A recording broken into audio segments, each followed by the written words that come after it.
Does it ever feel like you're a marketing professional just speaking into the void? Well, with LinkedIn ads, you can know you're reaching the right decision makers. You can even target buyers by job title, industry, company, seniority, skills. Wait, did I say job title yet? Get started today and see how you can avoid the void and reach the right buyers with LinkedIn ads. We'll even give you a $100 credit on your next campaign. Get started at linkedin.com/results. Terms and conditions apply. Today at T-Mobile, I'm joined by a special co-anchor. What up, everybody? It's your boy, Big Snoop D-O Double G. Snoop, where can people go to find great deals? Head to T-Mobile.com and get 4 iPhone 16s with Apple Intelligence on us, plus 4 lines for $25. That's quite a deal, Snoop. And when you switch to T-Mobile, you can save versus the other big guys' comparable plans plus streaming. Respect. And we up out of here. See how you can save on wireless and streaming versus the other big guys at T-Mobile.com/switch. Apple Intelligence requires iOS 18.1 or later. At T-Mobile, our critical mission is providing unparalleled 5G coverage for when connectivity is mission critical. Introducing T-Priority, America's best 5G network experience for first responders, even in times of congestion. More capacity, faster speeds, better coverage. T-Priority from T-Mobile, built for tomorrow's emergencies, ready today. Discover more at t-priority.com. For qualifying organizations on eligible rate plans, coverage not available in some areas and may be impacted by emergencies. Wonder-working power in the precious... Incredible as they seem, are not the results of mass hysteria.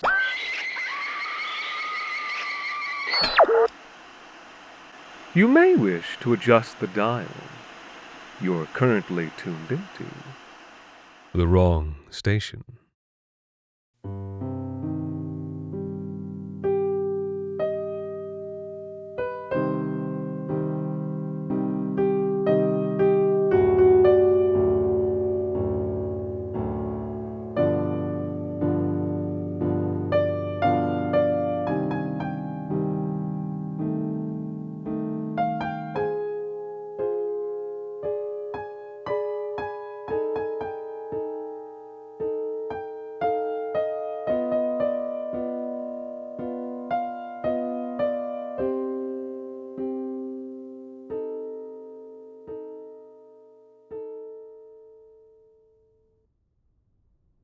Hard snow falling heavy among the shrouded pines on every side. The only sounds the thickness of falling snow, the echo of footfalls inside her own bones, the pounding of blood and breath inside her own head. No idea how long she'd been running, or from where or to where, just that she had to go on to reach the end, safety, before it all became too cold and dark. Actually, a kind of relief to be found in that lack of memory. If you don't know how long you'd been running, it was almost like you'd just begun. Almost like you were fresh. Almost. The sky, dull and gray and low by now, backlit by some fading, distant sun. From this bluish pall of sky, the heavy, clumping flakes of falling snow came dark.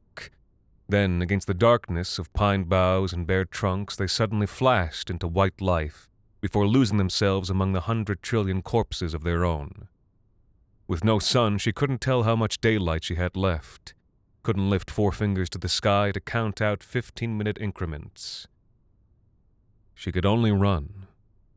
Taiga, wind, snow, wind, taiga. Steady feet and steady pulse and breath. She felt a little tired and her head pounded quite badly, but she was still good to run, still good to go. Glanced at the softly glowing chronograph at her wrist, and it was working, but her brain wasn't and she couldn't make out any numbers. She blinked, shook her pounding head, and looked again. Same result. All right, that was a bad sign. She raised one hand to her head and felt the tacky crust of blood above one eye, only now beginning to harden, the shocking tenderness of her skull to the touch, the flesh just now beginning to swell. All right, that was a bad sign too. She could not remember the injury. When her mind ran back along the snowy track of memory, it became lost in dark pines and slowly mounting drifts. The moment of shock and pain was back there like distant sodium light in the snow, but there was no way through the trees to reach it. A very bad sign. It was the kind of thing that might make her panic, if she allowed herself. But there'd be no utility in that. A discipline had been instilled in her, once upon a time. You keep running, no matter what. And now there was nothing for it but to keep running. The pale shadows of snowy boughs were trending blue. She hoped she would arrive where she was going, soon, before the dark. She crested a hill. Only more rolling taiga below her. But the next ridge might hide her destination, and she knew her own pace well enough to know she'd reach that ridge in less than 30 minutes. Despite the snow, the footing underneath was hard and firm. Some kind of buried road or path, perhaps. That was good, because roads and paths led somewhere. But then again, maybe it was just a frozen river. No, don't think like that. Don't think like that. Just keep running. Nothing for it but to keep running. She tried to keep focused on the act of running, but her thoughts just kept coming back to the question of what she was doing here. She cast about in the snowdrifts of her mind and came up with the word race. I'm in a race? If she was in a race, she would have things with her. Surely. She dropped one hand to her hip and found the hard plastic of a handle that felt similar to her grip. Some kind of pistol? A flare gun? Surely, though the letters on its orange barrel swam in front of her vision in the fading light. Yes, a flare gun. She was wearing a thigh belt as well, with 4 flares tucked through elastic loops. 2 empty loops on the belt, 1 flare in the chamber of the gun, which meant she'd fired one already. She did not remember when. Didn't remember loading a second one either, or making the questionable decision to run with a loaded flare gun at her hip. Worse than questionable, outright dangerous. And yet, some instinct kept her from unloading the flare. Maybe she'd had a good reason to keep the weapon loaded. Weapon? No, a flare gun isn't a weapon. Maybe there was a landmark she wasn't supposed to miss. Some narrow window where a rescue hub would pass across the sky. Some opportunity too brief to risk reloading the orange gun with freezing hands. So she ran on, not stopping, not slowing, down along this wide and winding track in the ankle-deep snow, while more snow and more drifted down, and the distance faded out to white, and the temperature slowly dropped, and the light slowly dimmed. What else? What else? She must have something else on her body that could be of use. At the hip opposite her flare gun, she found a pouch, and inside it the familiar crinkle of impact rations and hydration gel wrappers, a dry rattle of analgesic pills in their plastic bottle. Thank God. Thank God. The relief of not just finding these things, but being able to remember what they were. Her head was killing her. Why? Had something hit her? She raised one hand and found heavy swelling, a gem of hard-scabbed blood above one eye. Shit, that was a bad sign. But there wasn't much point in thinking about it right now. She just had to keep running. She popped 2 pills and washed them down with a gel pack. Considered taking 4 pills, but wasn't sure how many she'd taken already. She tucked the torn gel wrapper into a trash pouch at the small of her back. It was half full already. That was a bad sign too, because it meant she hadn't just begun. It meant she'd already been running for a long, long time. This time, she managed to keep her thoughts from spinning out of control, focused on nothing but the path ahead. And soon, the fear and worry faded into the snow behind her.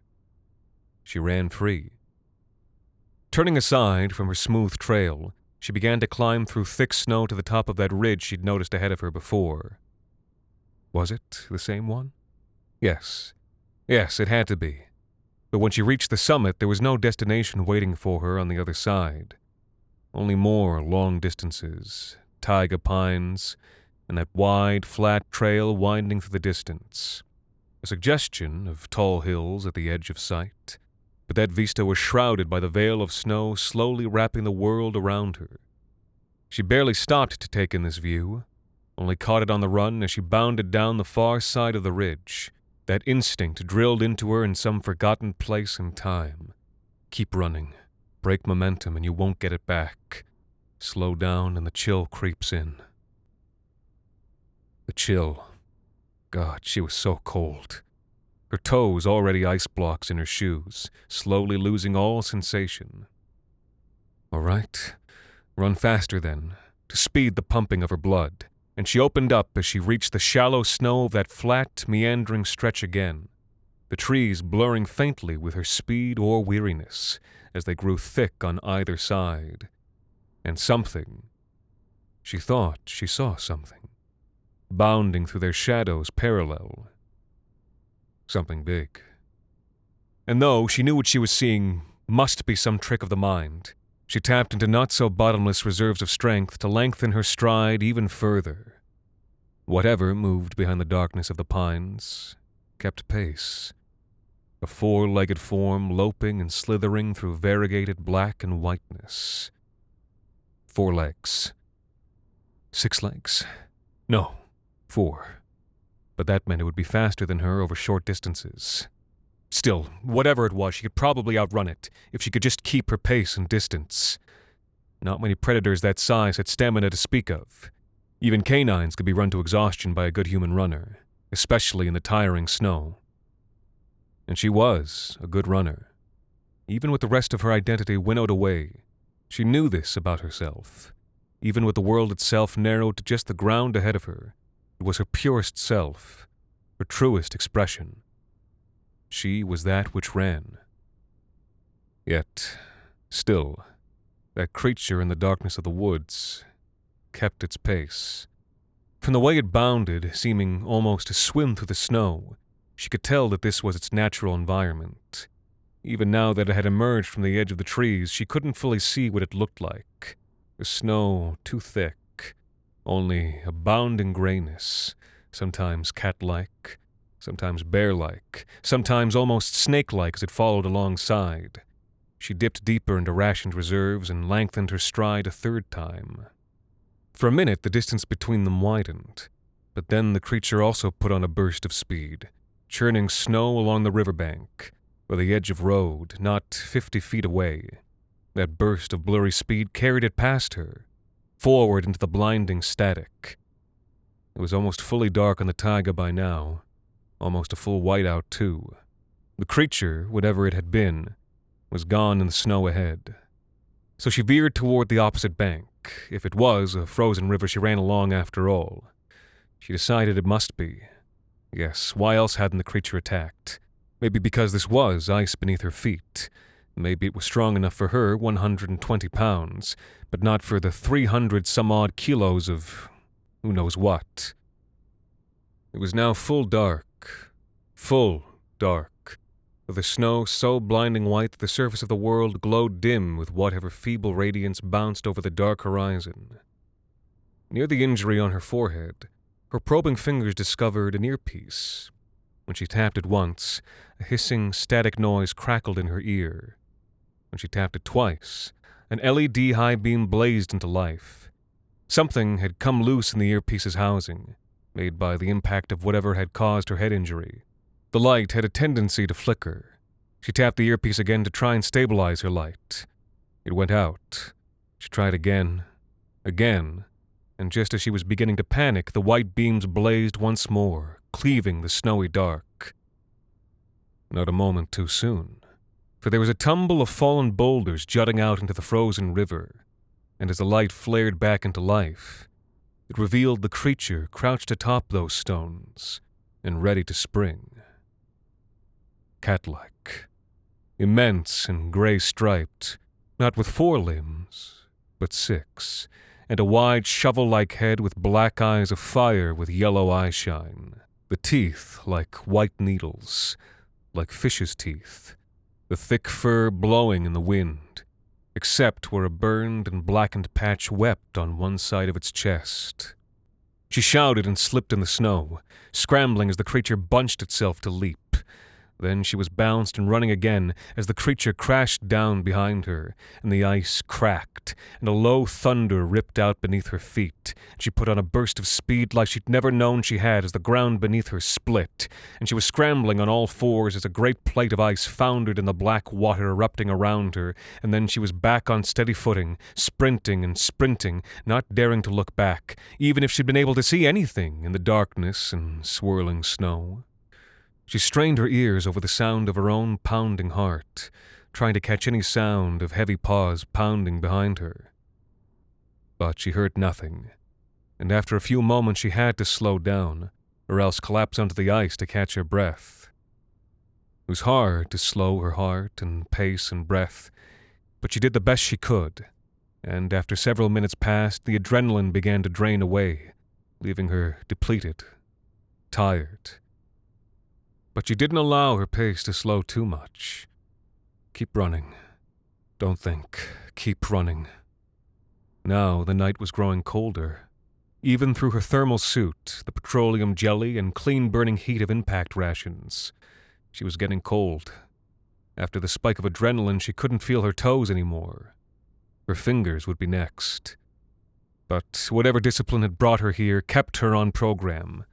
After a while, the adrenaline crash passed, and she was back into a rhythm of pulse and breath and steady thudding feet.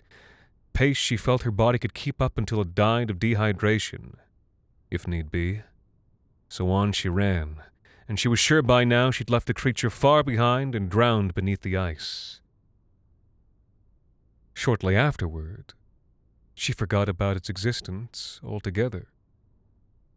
Then, as the clouds parted and a bright half-moon showed through, the white road widened out around her, and the black trees receded to the edges of her world. She ran through an Empyrean realm of endless white, and the path around her was like a white highway leading home.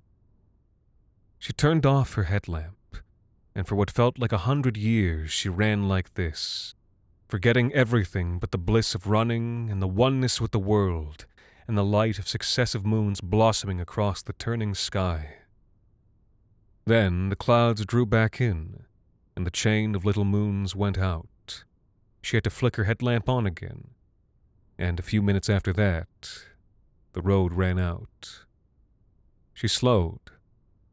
Then, for the first time in much longer than she could remember, stopped, stared at the snowy bank of tumbled stone ahead, at the rising wall of dark, snow-cowled pines. Her river had become a lake, and now her lake had come to its end. That can't be right. Maybe she'd gotten turned around. Maybe she'd been running upstream this whole while when she'd been supposed to be running downstream. Maybe she wasn't supposed to be on the river at all. Maybe she'd been following some road or trail and gone astray as it crossed the water's path. Maybe she couldn't remember. She wished she could remember. She checked her ration belt. Almost empty now. The pills all running low. The flares, 1 in the chamber of the pistol, 3 in the elastic loops of her thigh belt. She couldn't remember having fired any. Couldn't remember loading one in the chamber either. It was a bad idea, surely, to run with a loaded flare gun at your hip. The woods rising up ahead. Something in them frightened her, but she couldn't remember what. 5 seconds now, or 6 that she'd been standing there.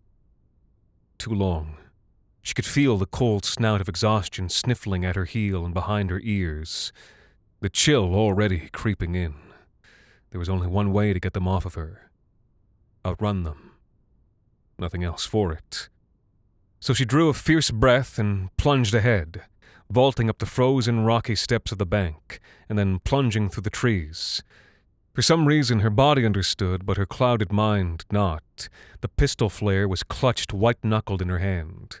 The breath already ragged in her chest as she plunged through thickets and then open bands of snow, through thickets and over bands of rock, then back beneath the sometimes shining, sometimes hidden moons. Through taiga, wind and snow and wind and taiga, she ran and climbed and fought the tiring cold. Now something was running alongside her, half hidden in the snow, Something bounding, bear-like, cat-like, snake-like. Now the snow was deep, thigh-deep, and she was less running than wading through it as the creature followed at the edges of her sight. Fear built swiftly in her pounding heart and pounding head in disunited rhythm as she climbed. The woods rose and rose, and the creature followed with her, sometimes led her, bounding up and up the rocks and vanishing, appearing, vanishing again until she came to a wooded circle at the summit with tumbled boulders and a soaring vista all around, of dark taiga bleached in frozen waves, and the 5 moons sinking up above, and a white stripe of clear snow slashing wide across the landscape down below. A deep rumble behind her, a growl rising to make ice crystals tremble from the boughs. She whipped round, the orange pistol flare in hand, and leveled it. She stopped moving. For too long, but she was trembling too much to aim without total stillness, and she was sure that this time, if she ran, the creature would not hesitate to bring her down by the ankles or the spine. And so, the energy, the heat pouring out of her, the weary cold seeping in, she stood with flare gun leveled at the trees. And from the darkness it emerged, its black eyes unthinking in the moonlight, its wide, uncanny smile bearded with icicles, its thick fur pleated with ice, except where chunks of burned flesh had been blown away on its chest and shoulder and above one eye. Come on, then. Her voice ragged with exhaustion, rusty from lack of use. How long since she'd spoken last? She barely even recognized the sound in her own head. We've run the race this far. Let's see you try to finish it. The Snowrunner gathered itself and leapt. She clenched her fist around the grip and trigger.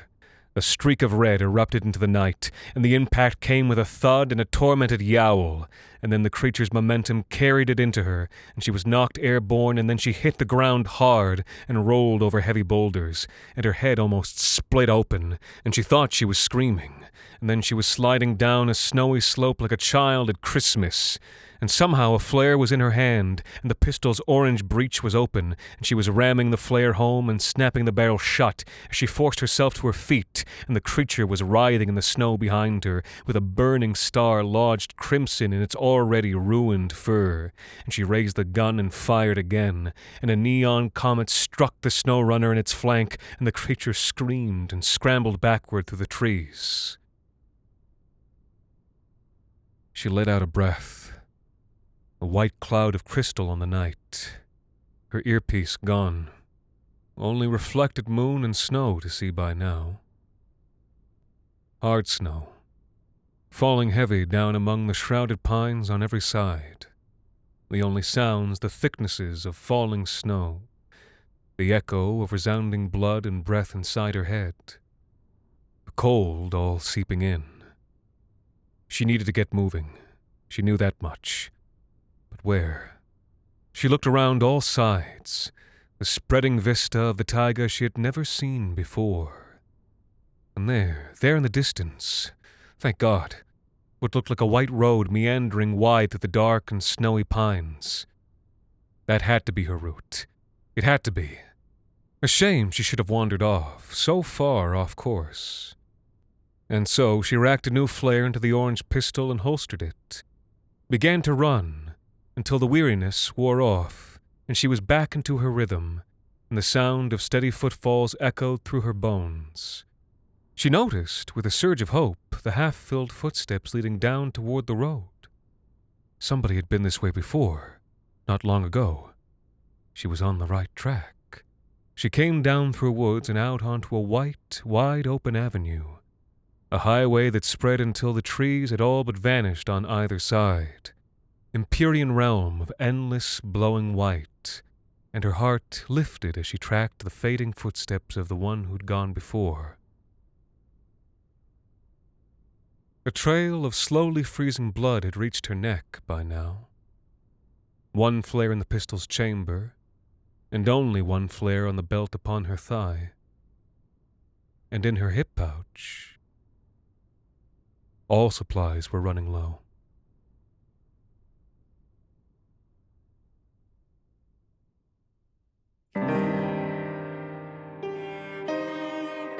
The Wrong Station is made possible with the generous support of our listeners on Patreon. Visit today at patreon.com/thewrongstation. This week's episode, Snowrunner, was written by Alexander Saxton and performed by Anthony Botello.